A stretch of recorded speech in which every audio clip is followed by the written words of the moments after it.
Playing on a Budget is brought to you by CoolStuffInc.com, the best Magic the Gathering singles and sealed retailer on the internet, GatheringMagic.com, your #1 source for Magic the Gathering news and content, and RogueDeckBuilder.com, my personal channel filled with innovative and entertaining Magic the Gathering rogue brews. Hi there, it's Kevin with GatheringMagic.com. Here's another episode of Playing on a Budget. This one is going to go back to Modern for one more week before we have the cards available from Battle for Zendikar for Standard, and we'll get to do some budget brews for Battle for Zendikar Standard as soon as they are available next week on MTGO. So this week we are going to check out an oldie but a goodie. This one's called 8-Rack. And I've kind of built this into a budget-based deck. Now, the normal 8-Rack uses 4 of Liliana the Veils, which of course is not a budget card. So we're going to have to try our best to make this deck as competitive as possible without the Lilianas. And I'm actually using a red version right now, which puts me right above the budget, which I think I'll play for this Sunday's Rogue Brewer for Gathering Magic. So you can see the upgraded version of this possibly this Sunday, if not later on throughout the week. So this is going to be the mono black version of 8-Rack, the budget version. And why we call it 8-Rack, because it uses the rack, which says at the beginning of your opponent's upkeep, if they have less than 3 cards in their hand, it deals 1 damage for every card less than 3. And then we have Shrieking Affliction that does a very similar ability. At the beginning of each opponent's upkeep, if that player has 1 or fewer cards in hand, he or she loses 3 life. So they're about equal. If they have 1 card in hand, the rack will do 2 and Shrieking Affliction will do 3 damage. But if they have 2 cards in hand, Shrieking Affliction will not do any damage and the rack will at least get in for a damage. We also have an Isochron Scepter.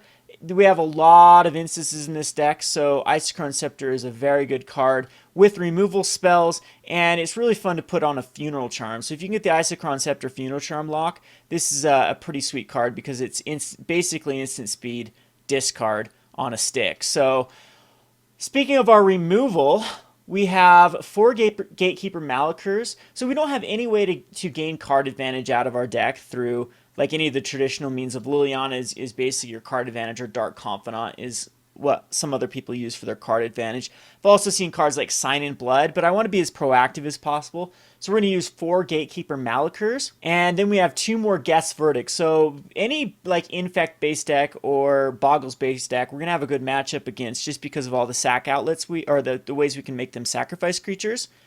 And there's 6 main board, and I also have 2 in the sideboard.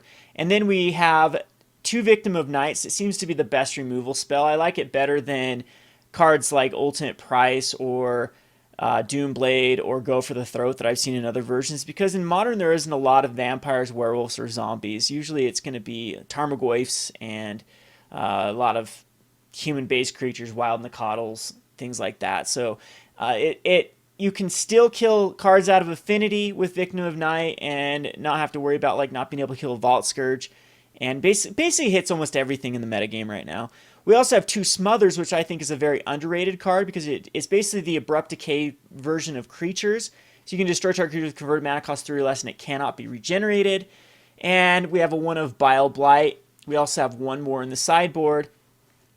For the discard, we're going to be running 4 Wrench Mines and 4 Raven's Crime, which is very, very good because usually when you get over like 3 lands, ideally you want to have 3 lands, you're going to be discarding everything but Mutavaults to the Raven's Crime to make them discard more cards.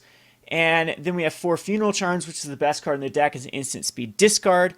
It also can be used to give your Mutavault +2/+1 or your Gatekeeper Malakir to basically swing in for 2 damage if you need that to happen, or just give him Swamp Walk because we are using 1 of Urborg to Yawgmoth in the deck, and you never know when that actually is relevant. And then we're running 4 Brain Maggots. Brain Maggots, I like this card because it is another proactive card. You get to cast it on turn 2 and find the card that's it's usually going to be problematic, and then if they want to waste like a Path to Exile or Lightning Bolt or something to kill the Brain Maggot, more power to them. They get back their card, but they're still using a card for a card, which is what this deck does.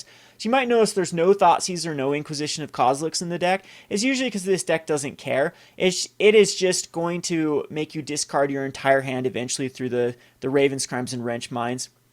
And so you don't really have to specifically target cards out of their hand. Onto the sideboard, we have Surgical Extractions to extract any problematic cards.